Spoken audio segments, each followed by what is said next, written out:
Personal story segment tonight. Just about everybody believes Hillary Clinton will be the Democratic nominee for president in 2016, but there are some on her left that may give a challenge. One of those may be Senator Bernie Sanders from Vermont, who joins us now from Washington.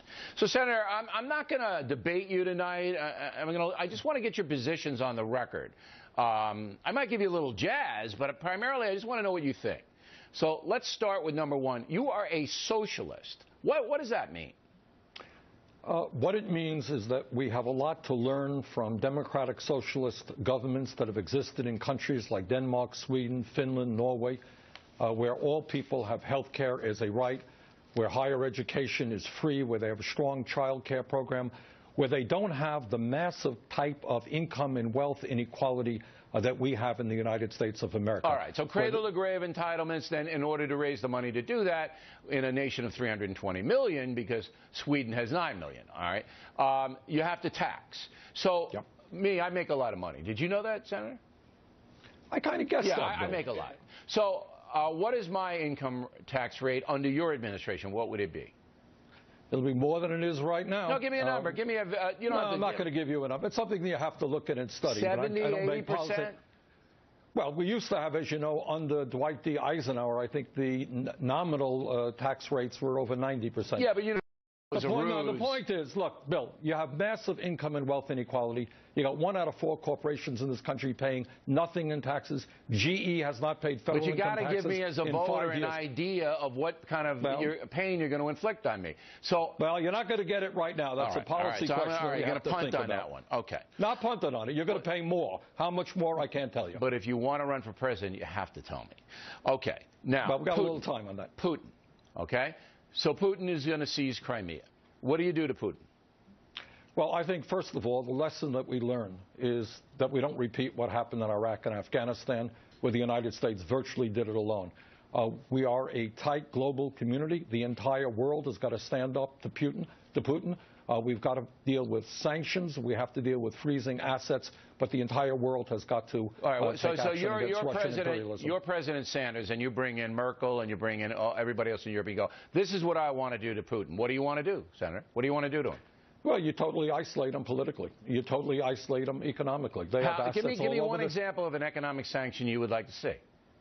Well, you freeze assets that the Russian government has all over the world. You freeze them. You say, hey, yeah, any Russian money in U.S. banks, English banks, you can't get it. You tell that's pretty harsh. You know, Putin's not going to sit for that. You know that. Well, international corporations have huge investments in Russia. You could threaten pulling them out. There are a number of things that you could do, but this is what you don't do. All right. You don't go to war. You don't sacrifice the lives of young people in this country as we did in Iraq and Afghanistan. All right, so Putin invades Poland. You go to war for that? You say you did that? Well, that's a hypothetical. It is a hypothetical, but I want to know if you're a pacifist completely. No, I'm not a pacifist. Okay, so if Putin pushed it and started to really roll, you might have to take military action. Well, the issue, again, is right now the United States alone spends almost as much money, Bill, on defense as the rest of the world. Yeah, because we're the ones that protect freedom. The others don't really. Yeah, but we also don't have enough. Yeah, I know, that's fine, but we don't have enough money to take care of our veterans. Our infrastructure is crumbling. Kids can't afford to go to college. So what we have got to do is work with the entire global economy and all the countries around the world. Okay, but President Obama has tried to do that, and he's not gotten very far. Now, your state is awash in heroin, Vermont. Tremendous epidemic of heroin. So hard drugs. You punish people who sell hard drugs? Yes? No? Absolutely. I mean, there's nothing worse than heroin dealers. So you're not you're not soft on hard drugs. You're not a drug legalizer. What I do believe is that the war on drugs in its entirety has been a loser.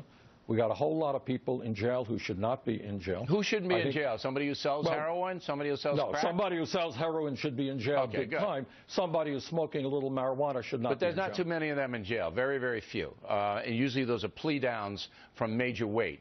Okay, so you're not soft on drugs. Last one.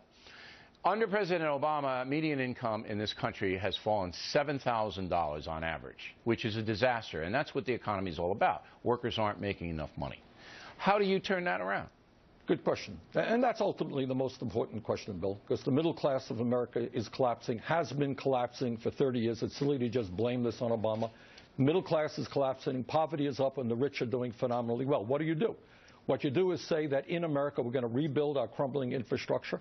And by doing that, we're going to create millions of jobs. So you go on a raise the massive public works like FDR, massive public works, put everybody to work, the government pays for people to just rebuild the country. Our infrastructure is collapsing. I'm not arguing with you, Senator. I'm trying to clarify. I'm not arguing with you. You invest in your infrastructure, and that's the fastest way to create decent paying jobs. Okay, Bridges, roads. So it's like the Tennessee Valley Authority, the Sanders Valley Authority. We're going to get a big, everybody's going to get a job working rebuild the infrastructure. No, it's not just working for the government. You can have private sector jobs as well.